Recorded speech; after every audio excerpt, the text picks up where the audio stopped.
সম্রাট আকবর মুঘল সাম্রাজ্যের তৃতীয় সম্রাট এবং ভারতের ইতিহাসের অন্যতম মহান শাসক ছিলেন।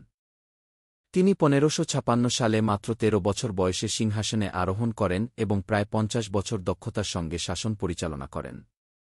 তার শাসন আমলে মুঘল সাম্রাজ্য শুধু বিস্তৃতই হয়নি, বরং রাজনৈতিক স্থিতিশীলতা, ধর্মীয় সহনশীলতা এবং সাংস্কৃতিক সমৃদ্ধির এক নতুন যুগের সূচনা হয়েছিল। সম্রাট আকবর তার শাসন ব্যবস্থায় প্রশাসনিক দক্ষতা প্রদর্শন করেন। তিনি রাজস্ব ব্যবস্থার উন্নতি ঘটান এবং তোডরমলকে রাজস্ব নীতি সংস্কারের দায়িত্ব দেন। তোডরমল ছিলেন সম্রাট আকবরের অন্যতম প্রধানমন্ত্রী এবং দক্ষ রাজস্ব প্রশাসক। তার অন্যতম গুরুত্বপূর্ণ নীতি ছিল দ্বীন-ই-ইলাহি, একটি নতুন ধর্মীয় মতবাদ যা বিভিন্ন ধর্মের ভালো দিকগুলোর সমন্বয়ে তৈরি হয়েছিল।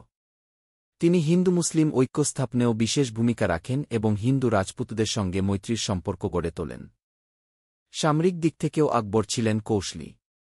তিনি রাজপুত রাজাদের সঙ্গে মৈত্রীর ভিত্তিতে জোট গড়ে তোলেন এবং আফগান ও অন্যান্য বিদ্রোহীদের পরাজিত করে শক্তিশালী সাম্রাজ্য প্রতিষ্ঠা করেন। তার রাজত্বকালে ফতেহপুর সিক্রি, মুঘল স্থাপত্য, চিত্রকলা এবং সাহিত্য চর্চার ব্যাপক প্রসার ঘটে।